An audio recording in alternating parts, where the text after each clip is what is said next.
ગુજરાતમાં મેઘરાજાએ ધમધમાટી બોલાવી છે। આ માટે ગુજરાતમાં 2 થી વધારે વરસાદી સિસ્ટમ સક્રિય થઈ છે। તેના લીધે ગુજરાતમાં શ્રીકાર વર્ષા થઈ રહી છે। એટલું જ નહીં, હવામાન ખાતાએ માછીમારોને આગામી સમયમાં દરિયો ન ખેડવા સૂચના આપી છે। આજે હવામાન ખાતાએ ગુજરાતના કેટલાય જિલ્લાઓ માટે રેડ એલર્ટ આપ્યું છે। તો આવો જાણીએ સમાચાર વિસ્તારથી। નમસ્કાર, જમાવટ સાથે હું છું પાર્થ।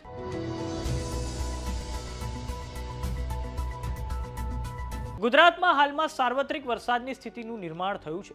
છેલ્લા 24 કલાક દરમિયાન અનેક જિલ્લાઓમાં ભારે વરસાદ નોંધાતા સામાન્ય જનજીવનને અસર પડી છે। સૌપ્રથમ વાત કરીએ દક્ષિણ ગુજરાતના સુરત જિલ્લાની, તો સુરતમાં ફરી એકવાર ખાડીપુરની સ્થિતિનું નિર્માણ થયું છે। સૌપ્રથમ વાત કરીએ ઓલપાડ તાલુકાની, તો ત્યાં કીમ નદીમાં પાણીની સપાટીમાં નોંધપાત્ર વધારો થતા એસડીઆરએફની ટીમો મોટા પાયે તૈનાત રાખવામાં આવી છે। બીજી તરફ સુરત શહેરમાં પૂર જેવી સ્થિતિનું નિર્માણ થયું છે। આ માટે મગોબ ખાડી વિસ્તારના ડ્રોનથી લીધેલા દ્રશ્યો પણ સામે આવ્યા છે, જેમાં ખાડીનું પાણી બહાર આવતા ભયાનક સ્થિતિનું નિર્માણ થયું છે। સુરતમાં અગાઉ પણ જુલાઈ મહિનાની શરૂઆતમાં ભારે વરસાદના લીધે શહેરના મોટા ભાગના જે વિસ્તારો છે તે પાણીમાં ગરકાવ થઈ ગયા હતા। તો આવો નજર કરીએ દ્રશ્યો પર જે સુરતથી સામે આવ્યા છે।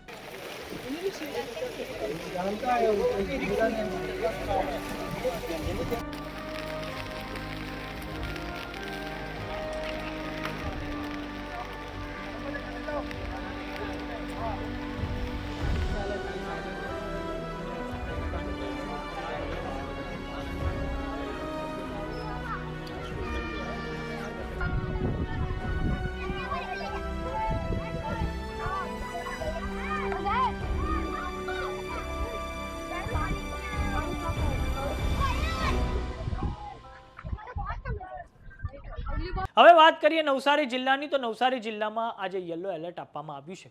નવસારીમાં પૂરની કટોકટી સામે પહોંચી વળવા માટે એનડીઆરએફ અને એસડીઆરએફની ટીમો તૈનાત રાખવામાં આવી હતી અને હવે આજે એનડીઆરએફ, એસડીઆરએફ, મિલિટરી બટાલિયન ઉપરાંત ભારતીય વાયુસેનાના હેલિકોપ્ટર મારફતે બાઢ ગામ નજીક ફસાયેલા 30થી વધારે લોકોને એરલિફ્ટ કરવામાં આવ્યા છે। બીજી તરફ નવસારી શહેરની વાત કરીએ તો શહેરના શાંતાદેવી વિસ્તારમાં ભારે વરસાદ ખાબકતા જળ ભરાવની સ્થિતિનું નિર્માણ થયું હતું અને આ લીધે ત્યાં સ્થાનિકોના વાહનો પાણીમાં ડૂબી ગયા હતા। તો આવો નજર કરીએ દ્રશ્યો પર જે નવસારીથી સામે આવ્યા છે।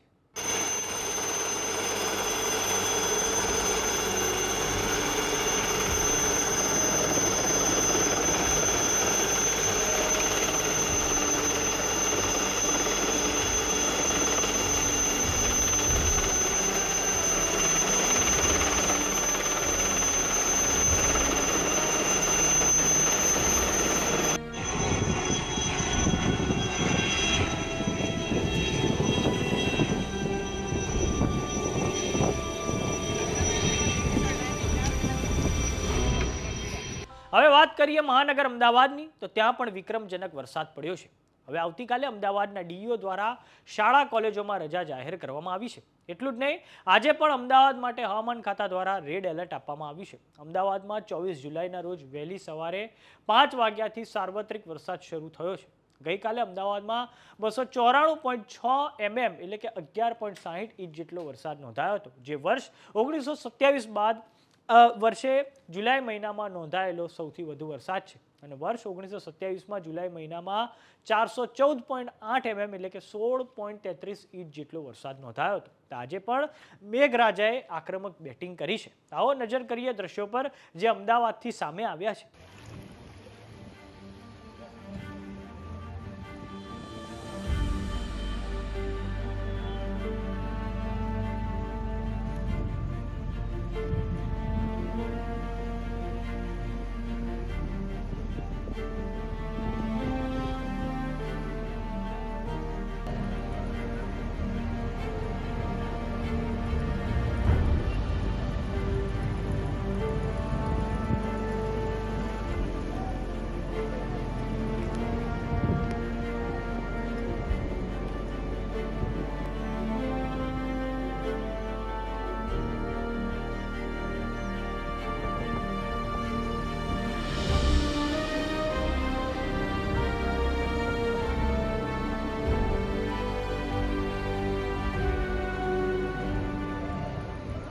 હવે દર્શક મિત્રો, આપણે જાણીએ કે કેમ ગુજરાતમાં હાલમાં સાર્વત્રિક વરસાદની સ્થિતિનું નિર્માણ થયું છે।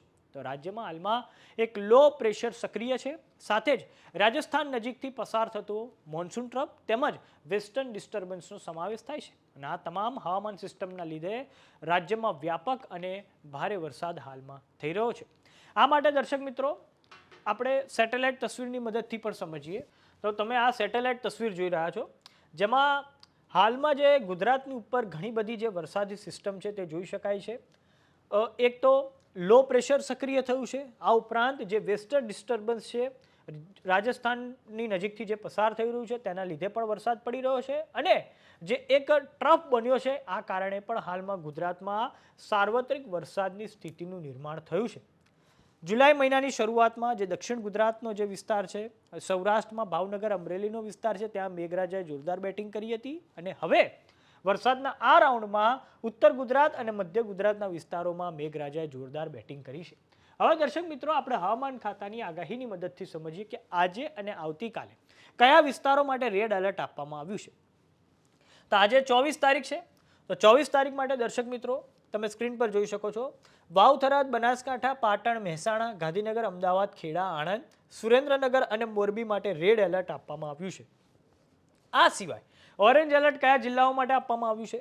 તો કચ્છ, જામનગર, રાજકોટ, બોટાદ, અમરેલી, ભાવનગર, સાબરકાંઠા, અરવલ્લી, મહીસાગર, પંચમહાલ, દાહોદ, વડોદરા, ભરૂચ, સુરત, નવસારી, દમણ, દાદરા નગર હવેલી, વલસાડ માટે ઓરેન્જ એલર્ટ આપવામાં આવ્યું છે. એટલું જ નહીં, દેવભૂમિ, દ્વારકા, પોરબંદર, જુનાગઢ, ગીર સોમનાથ, દીવ, છોટાઉદેપુર, નર્મદા, તાપી અને ડાંગ માટે યલો એલર્ટ આપવામાં આવ્યું છે. આમ જે ઉત્તર ગુજરાત અને મધ્ય ગુજરાતનો જે વિસ્તાર છે ત્યાં આજે પણ હવામાન ખાતાએ રેડ એલર્ટની આગાહી કરેલી છે. હવે દર્શક મિત્રો આપણે વાત કરીએ કે આવતીકાલે વરસાદની સ્થિતિ શું રહેવાની છે. આવતીકાલ માટે કયા વિસ્તારો માટે હવામાન ખાતાએ રેડ એલર્ટ આપ્યું છે? તો આવતીકાલે સુરેન્દ્રનગર, મહેસાણા, પછી સાબરકાંઠા, અરવલ્લી, મહીસાગર, ખેડા અને ગાંધીનગર માટે રેડ એલર્ટ આપવામાં આવ્યું છે. ત્યારબાદ આપણે વાત કરીએ ઓરેન્જ એલર્ટની. તો ઓરેન્જ એલર્ટ છે વાવ, થરાદ, બનાસકાંઠા, પાટણ, મોરબી, રાજકોટ, બોટાદ, અમરેલી, ભાવનગર, અમદાવાદ, આણંદ, વડોદરા, છોટાઉદેપુર, પંચમહાલ, દાહોદ અને ભરૂચ માટે ઓરેન્જ એલર્ટ આપવામાં આવ્યું છે. વાત કરીએ યલો એલર્ટની. તો કચ્છ, દેવભૂમિ, દ્વારકા, જામનગર, પોરબંદર, જુનાગઢ, ગીર સોમનાથ, દીવ, દમણ, દાદરા નગર હવેલી, વલસાડ, નવસારી, ડાંગ, સુરત, તાપી અને નર્મદા માટે યલો એલર્ટ આપવામાં આવ્યું છે. આમ ગુજરાતમાં તમે જોઈ શકો છો કે હાલમાં સાર્વત્રિક વરસાદની સ્થિતિ બનેલી છે અને તેના કારણે હાલમાં શ્રીકાર વર્ષા થઈ રહ્યો છે. તો સમાચારોમાં અત્યારે બસ આટલું. જોતા રહો જમાવટ. જો તમામને યુટ્યુબ પર જોઈ રહ્યા તો સબસ્ક્રાઇબ કરો, જો તમામને ફેસબુક પર જોઈ રહ્યા તો ફોલો કરો, વોટ્સએપ ચેનલને જોઈન કરવાનું ન ભૂલતા. નમસ્કાર.